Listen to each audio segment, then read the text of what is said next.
As we have resource persons from India and abroad, I now call Professor Jyotsna Patnaik. She's from California State University, Long Beach, USA. I request ma'am to please come and address. Thanks. Am I audible? Yes, ma'am, you're audible. Yes.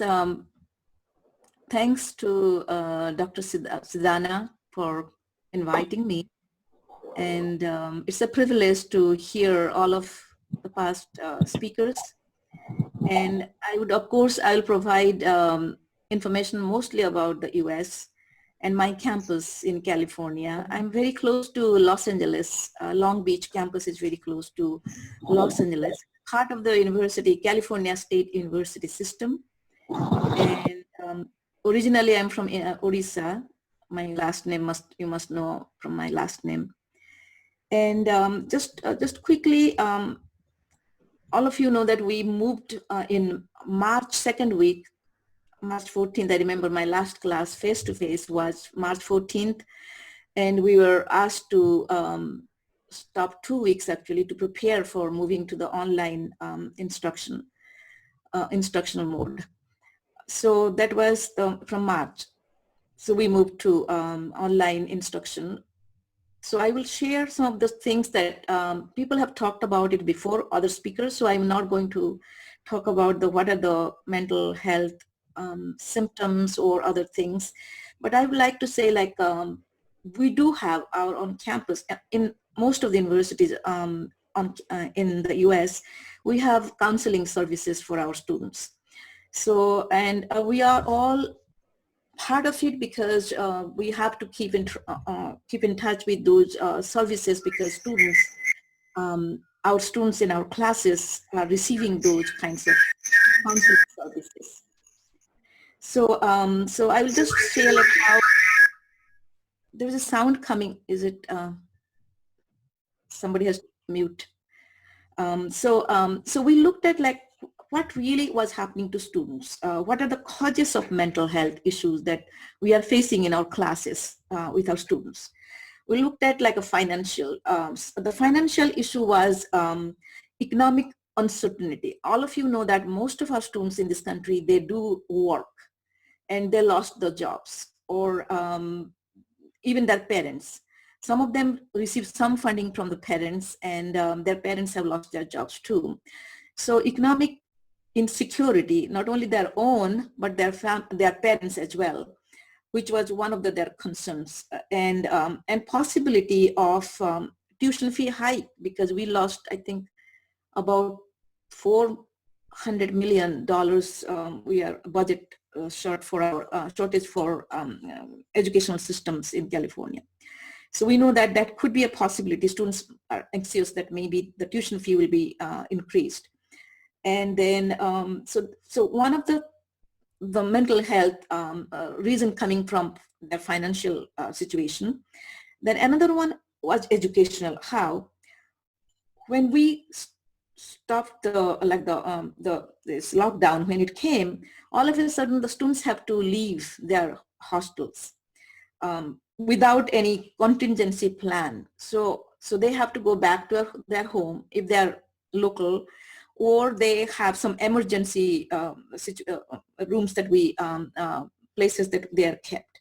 So it was a big disruption in their education, first of all.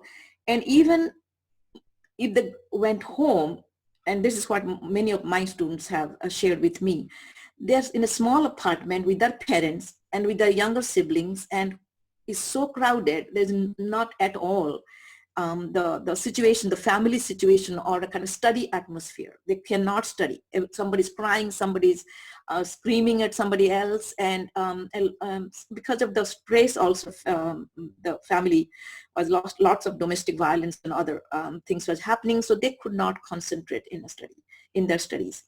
And sometimes they don't have even a workspace where they can put their computer or laptop or even study. So I hear those kinds of issues from my students from March until we just finished our semester last weekend, this week actually.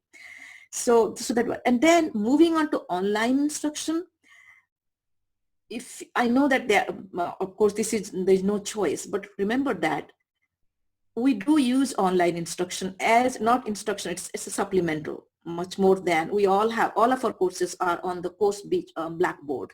It's a platform where we keep our content, our assessment, everything is there. Our syllabus, we don't use any paperwork anymore. Everything is on there. But total online, we have very few courses on our campus because professors don't want full online. We do hybrid. I like hybrid classes. I alternate. 1 week we meet face to face, another week everything is on the they do on online. So now that we moved to online instructions, many students did not like that, and they were not prepared for it, first of all. And we also realized one thing: the digital divide. Long Beach campus, my campus actually supports a lot of low-income students because these are very close to LA, Los Angeles. So we do have a lot of minority Hispanics, African Americans, and low-income students. So we realized from that many of these students do not have on their own laptop. Internet also at home, they do not have access to internet. And sometimes what happened during this semester, I realized students will write to me that my computer broke because these are old computers. They don't have money to buy new, so they are using all these old computers. And if it broke, then it takes a long time now. They send it to the Apple or somewhere or any other stores. It takes a long time to get it back. So it was another challenge that they cannot finish that assignment. They cannot. I have no access that they are using their phone to access my my lecture or something, and sometimes they don't have even enough money to add more data to their phone. So lots of complaints like that. So we realized that which we did not think beforehand, because they had access to library and everything is like we are open until 1 o'clock at night, students there. So we did not know that students will have problems when we move to this online instruction in the way, and they will not do very well in their exams and other things too. So that was one of the things we realized. And another thing is career. Many of the students who are going for, suppose medicine, the students after the bachelor's degree, they apply for the medical entrance exams and also medical schools.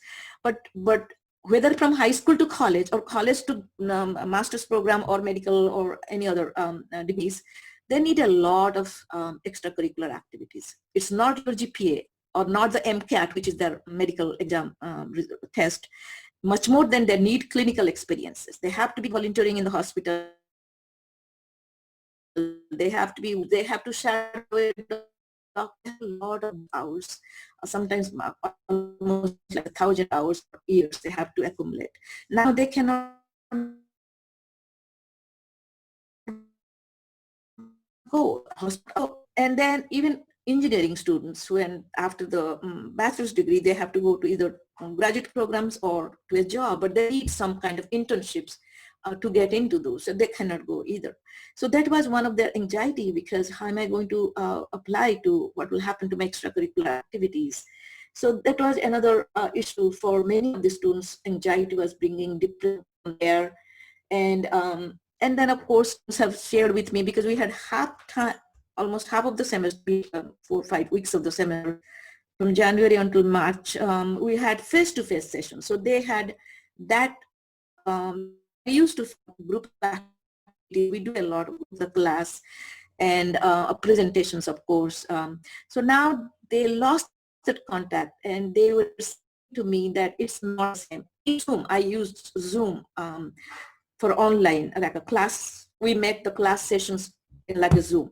So now if you have 30, 40 students, I can't see all of them, and some of them have like videos are muted.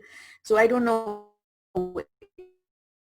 if they're really listening to me or unmute their video, because they are in their home situation and you do not want to get into their privacy.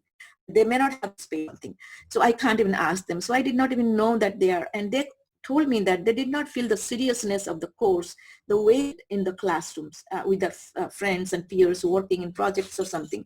So that was one of the, now our president, university president, just declared on the news, actually it was one of the national news came out, that we are going for online instruction in fall. When they heard that, the students who are now just finishing up their finals, they even got more depressed.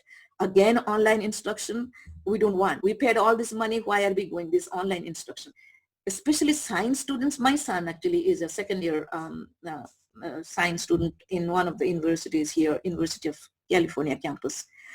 And he's doing organic chemistry, physics, everything lab online. And he's saying, I don't get it the way I should learn a lab course online. And so those are the things. They're getting enough of a course, the money that they're paying, they're getting enough by just through online, taking online classes. So that was one thing about education. As I said, what are some of these issues coming? Psychological, as you all have shared, and you know this world statistics now, we have 97 some thousand people died already, and more than 1 million people are infected. So almost you will hear so many students of my students are depressed because of loss of friends, loss of relatives, loss of family members, parents, grandparents, doctors, nurses. They have lost their lives.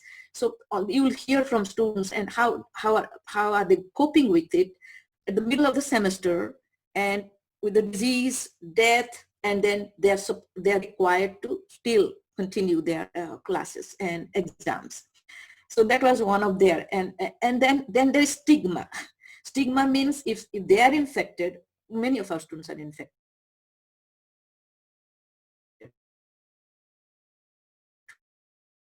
especially long rate of infection. So it's very common that it happens to our students and their family members. But it is a stigma, because they don't want to share, because they're friends with their friends, because if their family members are infected, they're in hospital, they don't want to share because everybody is like worried about this. It's kind of a stigma now, that who has this disease. So people are like, that's why they can't even talk about their mental situations because what they're going through at home, because of this stigma too. And physical distancing, of course, lack of social support.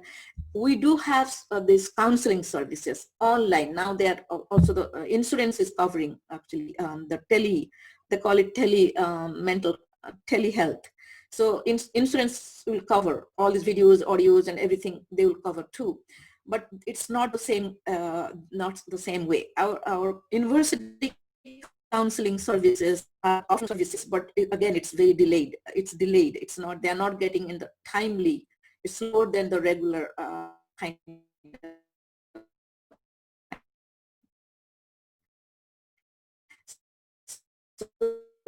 So too. But think about, like, if students have access to internet, like a broadband internet connections and other things as well. Another thing, also my students have shared, we have a huge graduation to college. That ceremony is now halted, and that was a big thing. Families come, it's like a celebration. Whole families, people even fly from other parts of the state just for their grand ceremony celebration, graduation celebration. Now that is halted. So that is huge. Like this, some of these events, like many of our universities, even in high school and colleges, have clubs. Clubs mean students belong to some of these clubs, like a student-run clubs. And they do a lot of those social services and other kinds of fun things as well, sororities, fraternities, and all kinds of things. But now they're not there. So they are not finding that social relationship with their friends. So those routines are disrupted, and this anxiety, and sometimes parents may not understand that how it impacts their child who is at home and saying that, oh, I miss my club, I miss my friends, I won't have any graduation ceremony.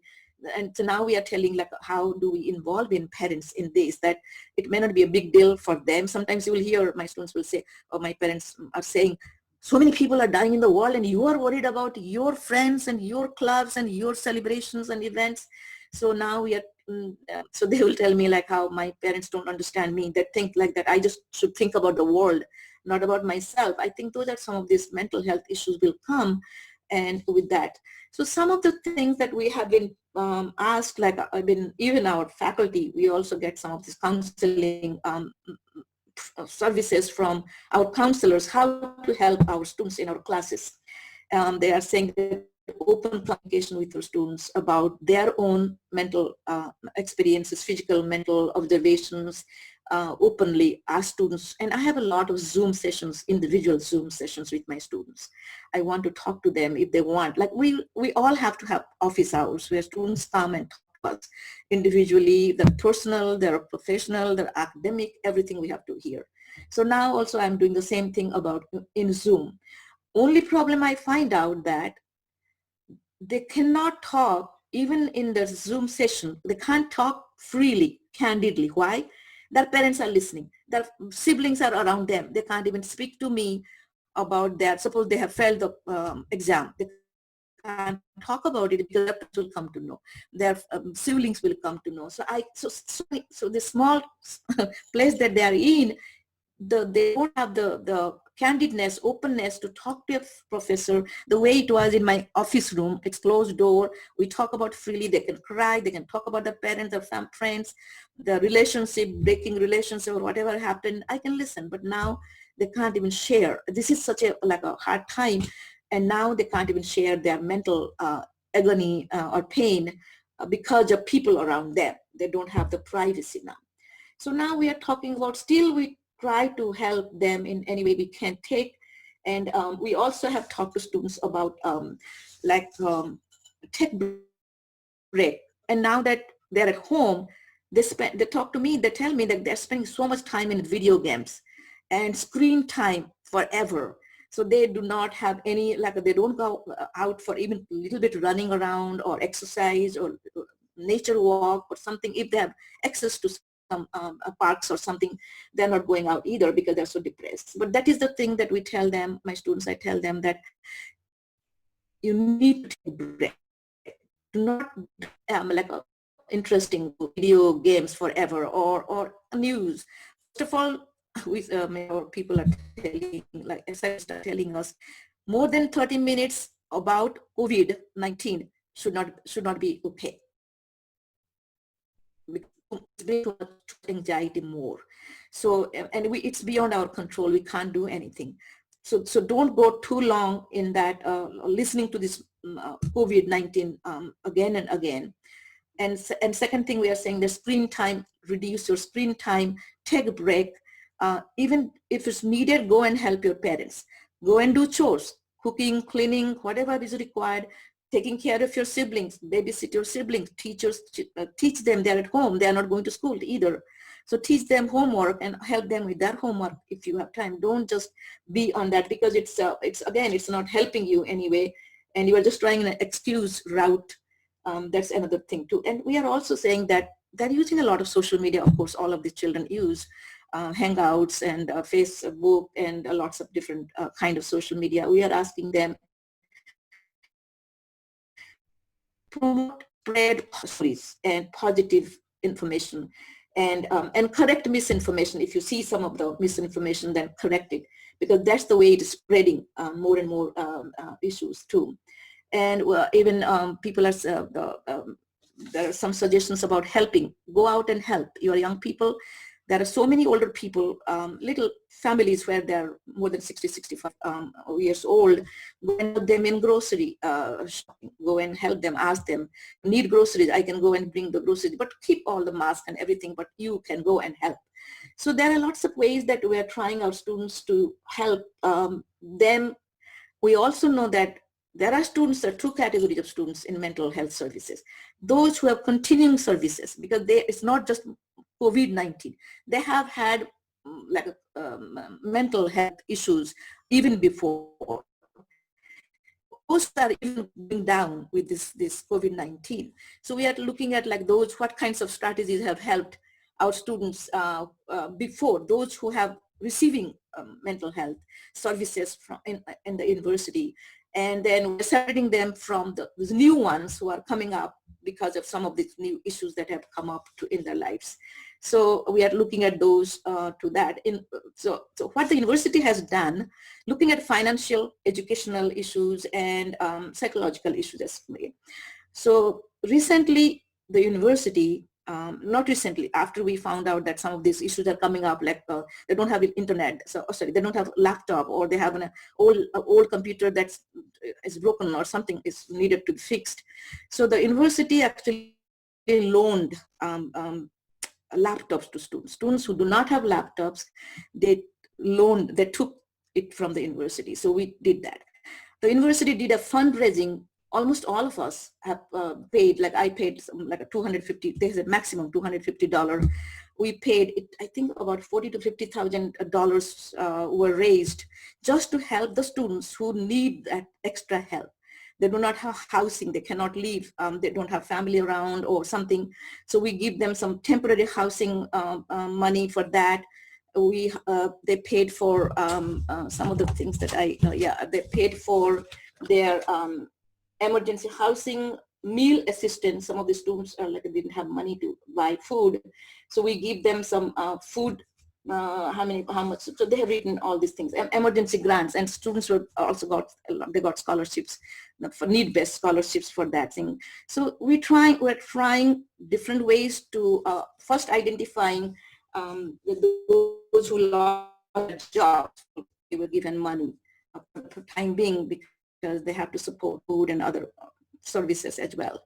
So we're trying to find what are the ways we can help. We asked grants. I think we asked the state for the grant because we serve a lot of low-income students. So we got grants for our students. So we distributed that money to students. And now in this summer, we are going to get a lot of professional development training, faculty actually, because as I said, many faculty did not offer online hybrid. They wanted face-to-face lessons. So now in this summer, we are going to get more training how to use Zoom and other synchronous online training, because we are going for that in fall. In the fall semester, we'll have again next 4-6 months. Summer totally, this line, and fall means like from August through December.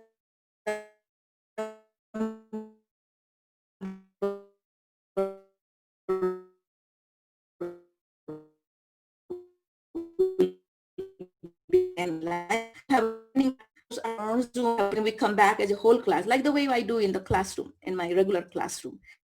I have done that. Students say it's not the same, but at least they got something with a small group that they can work and come back. Then I can do like some of this, what do we call that, with the quiz. Some of these other things that I do in my classes, quiz, they wrong, and what was so I go over the questions for the real exam quiz starts. So it's tough in situation, but however, we all are trying to deal with the current situation the way we can. Thanks again. Thanks for inviting me, and thanks for listening to me. Thank you very much, ma'am.